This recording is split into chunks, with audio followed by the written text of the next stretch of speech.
soon as his wife opened the door, Nikolai Yevgrafovich Almasov, nicknamed Kolya, strode into the study without removing his overcoat or cap. His wife saw his gloomy face and understood that something unfortunate had happened. Almasov, the poor young officer, had just returned from the Staff College. Today, he had shown his professor the last and the most difficult piece of practical work, a local map. Until now, his examination had gone well, but only his wife knew the work he had to do.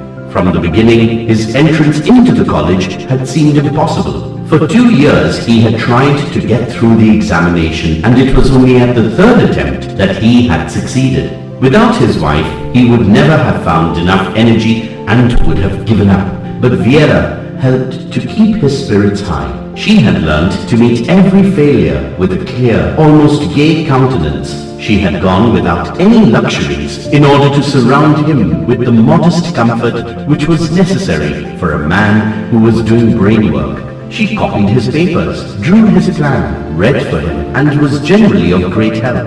Kolya, was your work unsatisfactory? He shrugged his shoulders and made no reply. Kolya, have they rejected your map? Please tell me. We can talk things over. Almasov turned to his wife and began in a heated, irritated manner that people use when they feel that injustice has been done to them.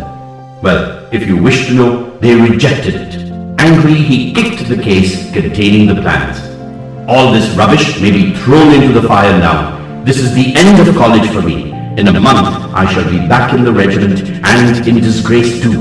All because of that cursed Spot. What Spot, Kolya? I don't understand. Vera sat down on the arm of his chair. What Spot? She repeated softly.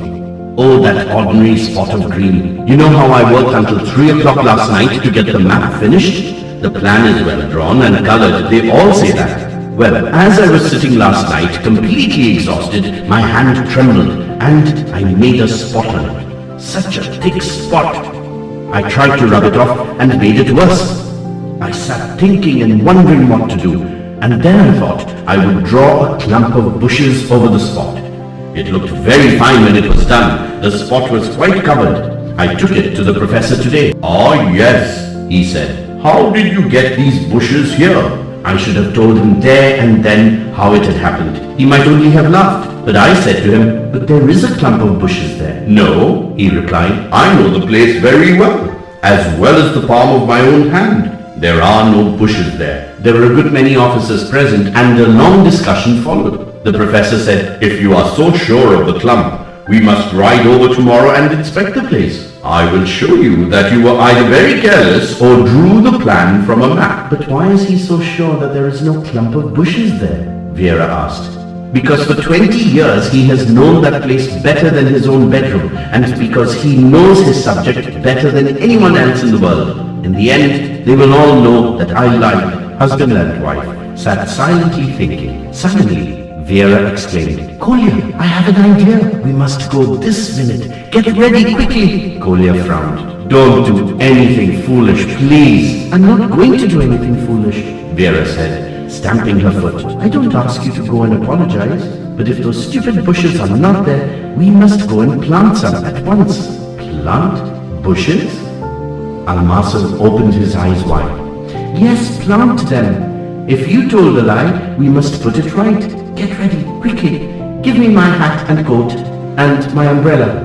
While he was getting these things, Vera was quickly opening all the drawers of the tables, pulling out baskets and boxes, and emptying them on the floor. Earrings, only rubbish. They won't give anything for them. And this ring with its expensive stone, we must get it back again somehow. In 5 minutes, all her treasures were gathered together in her bag. Come along, she said with a last look around. But it's getting dark, Almasov protested, and it's 5 miles away, and in any case it won't work. Nonsense, come along. They went first to the pawnbrokers. He was accustomed to the sight of misfortune and examined their things calmly, and for so long that Vera began to lose patience. He offered her 3 rubles for the diamond in her ring. It is a real stone, Vera protested. It is worth 37 rubles at least. The man closed his eyes with a look of weary indifference. But another of her treasures was valued highly, and altogether they managed to get 25 rubles, which was more than enough. Then the Almasovs drove to the gardener's house. He had just sat down to supper with his family and was not too pleased when the two visitors arrived with their mysterious request.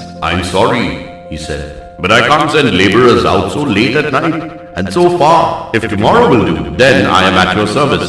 There was only one thing to do, and that was to tell the gardener the whole story about the unlucky spot. At first, he listened without much interest, but when Vera reached the point when she had thought to plant the bushes, he took more notice and smiled.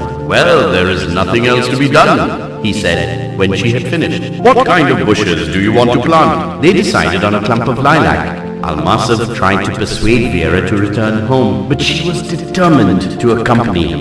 She only went home when she was quite sure that the new bushes could not be distinguished from the rest. On the following day, Vera could not sit at home and went out to meet her husband. When he was still some way off, she noticed his vigorous walk and knew that the story of the bush had ended happily. In fact, although Almasov was covered with dust and overcome with fatigue, his face shone with victory. "It was fine," he called out in answer to his wife's anxious look. "We got to the clump of bushes and the professor looked and even tore a leaf off and bit it." "What kind of plant is this?" he asked. "I don't know, Your Excellency," I said. Then he turned to me and extended his hand. "I am sorry, Ensign. I must be getting old to have forgotten these bushes." "He's a very nice man and very clever. It seems a shame to have deceived him. He is one of our best professors. His knowledge is simply wonderful, and he is marvelous with maps and plans." But it was not enough for Vera to hear the story once. She made her husband tell it again and again, making sure he left out none of the details. Almasov had never dined with such appetite as on that day. After dinner, when Vera went into her husband's study with a glass of tea, husband and wife burst out laughing at the same time and looked at each other. "Why are you laughing?" Vera asked. "And why are you?" "Tell me first, and I'll tell you afterwards." "Oh, it was only nonsense. I was thinking about the lilac bush. And you?" "I too was thinking of the little bush. Lilac will always be my favorite flower now."